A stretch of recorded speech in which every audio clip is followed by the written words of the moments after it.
2 বছরে আমাদের বিধায়ক চেয়ারম্যান হওয়ার পর প্রমাণ করেছে পশ্চিমবঙ্গের মাটিতে যে কিভাবে সৌজন্যতার রাজনীতি করতে হয়, কিভাবে একটা ধর্মনিরপেক্ষ দল গড়ে তুলতে হয়। আমাদের এমএলএ তার হাঁটা চলা চলন বলনে কিন্তু প্রমাণ করেছে। এটা আমাদের গর্ব। এই আইএসএফ আমার চেয়ারম্যান সামনে বসে আছে বলে আমি বলছি না, আমরা সব জায়গাতে এটা গর্ববোধ করি এবং বলবার চেষ্টা করি যে আজকে চেয়ারম্যান আমাদের যে মুখ, আমাদের আইএসএফ এর যিনি মুখ, যা আগামী দিনের নতুন প্রজন্মের কাছে একটা জ্বলন্ত উদাহরণ আইকন হিসাবে উঠে আসছে, সেটা হচ্ছে নওশাদ সিদ্দিকী ভাইজান। এবং আমরা গর্ব করি যে আমরা সেই পার্টির রাজ্যের নেতা এবং জেলার নেতা, এটা আমাদের গর্ববোধ করায়।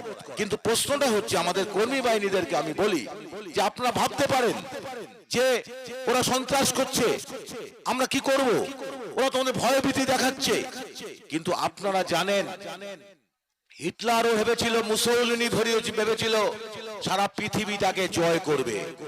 যেদিনকে হিটলার তার কোন রাস্তায় কোন শিশুকে গোলাপ ফুল দিত, তার সেই দিন রাত্রে তার বাবার মৃত্যু হতো। এটা ইতিহাসের পাতায় কথা বলে। অর্থাৎ সেইখানে দাঁড়িয়ে আজকে পশ্চিমবঙ্গের মাটিতে আপনারা যে গোলাপ ফুলটা দেখতে চাচ্ছেন, সেই গোলাপ ফুলটা আসলে গোলাপ ফুল নয়। গোলাপ ফুল একটা কাঁটা থাকে, কিন্তু দেখবেন সেই কাঁটাটা খচ করে বিচ্ছে কিন্তু আমাদের শরীরে। এই জায়গাটা কিন্তু আপনাকে বুঝতে হবে। আজকে ভারতবর্ষের মাটিতে দেখবেন কিছুদিন বিভিন্ন সোশ্যাল মিডিয়ায় দেখেন না, মোদি বাচ্চাদের সাথে খেলাচ্ছে। মানে মিডিয়া তো নিয়ে ঘোরেন, কারণ উনি খুব মিডিয়া নিয়ে ঘুরতে ভালোবাসেন। মানে বাচ্চাদের দেখাচ্ছেন, অমুক দেখাচ্ছেন, বারবার দেখবেন। এবং যে রাম মন্দিরটা তৈরি করছে, রাম মন্দির 22শে জানুয়ারি, এটা আমাদের ভারতবর্ষের মাটিতে একটা কলঙ্ক। অযোধ্যার রাম মন্দির এটা বিতর্কিত মন্দির। আমরা দাবি করেছিলাম এক সময় বিভিন্ন গণসংগঠন থেকে যে ওটাকে জাতীয় সৌধ হিসাবে ঘোষণা করা হোক।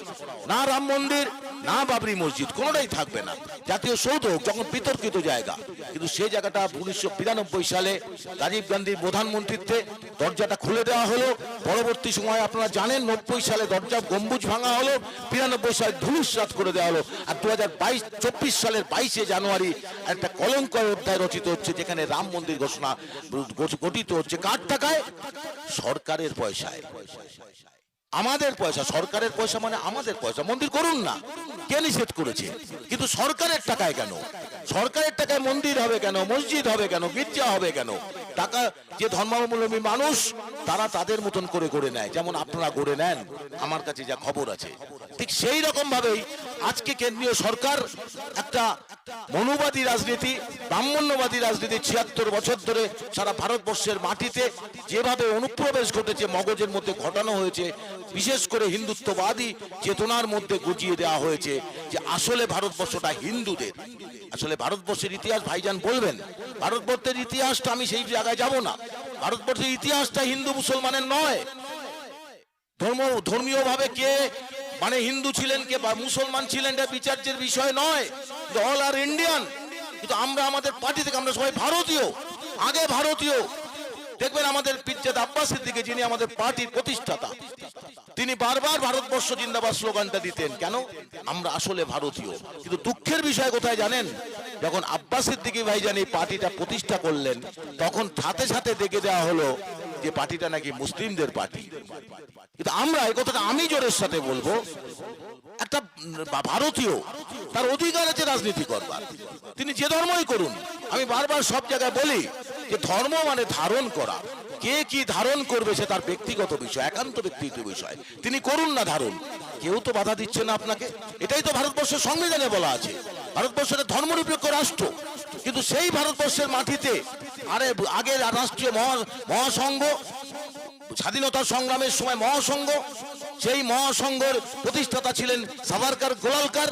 তারা বলেছিলেন ব্রিটিশ সাম্রাজ্যবাদের দালালি করবার জন্য আন্দামান যে দ্বীপপুঞ্জে তারা বন্দী ছিলেন, ব্রিটিশদের কাছে মুসলেকা দিলেন এই শর্তে যে হে হিন্দু ভাইরা, তোমরা ব্রিটিশদের বিরুদ্ধে যুদ্ধ করো না, ব্রিটিশরা আমাদের শত্রু নয়, আমাদের শত্রু বাম আর ইসলাম। সে 1931 সাল থেকে আজও আরএসএস, তখন মহাসংঘ, হিন্দু মহাসংঘ, এখন আরএসএস।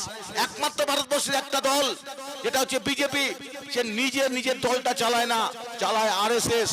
আর সেই আরএসএস এর এজেন্ডা ভারতবর্ষের মাটিতে হিন্দি হিন্দু হিন্দুস্তান গড়ে তুলবে, আর তার রসদ যোগানোর জন্য আছেন আমাদের পশ্চিমবঙ্গের মাটিতে মমতা ব্যানার্জি।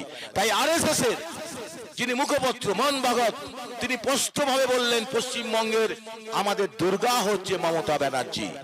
এবং গতকাল যে খবরটা আপনারা দেখলেন, এতদিন আপনাদের মধ্যে অনেক সময় ভাবছিলেন 24 সালটা কি হবে। ইন্ডি জোট তৈরি হয়েছিল, আমরা বলেছিলাম আমাদের পার্টি স্ট্যান্ড, যারা তৃণমূলের সাথে বিজেপির বিরুদ্ধে লড়াই করবার চিন্তা করে তারা মূর্খের স্বর্গে বাস করছে। কারণ আমরা বিশ্বাস করি পশ্চিমবঙ্গের মাটিতে আমাদের পার্টির স্ট্যান্ড পরিষ্কার, তৃণমূলকে টাঙানোর মধ্যে দিয়ে বিজেপিকে হাঁটাতে হবে, এটা আমাদের পার্টির স্ট্যান্ড। কারণ তৃণমূলই হচ্ছে বিজেপির রসদদাতা।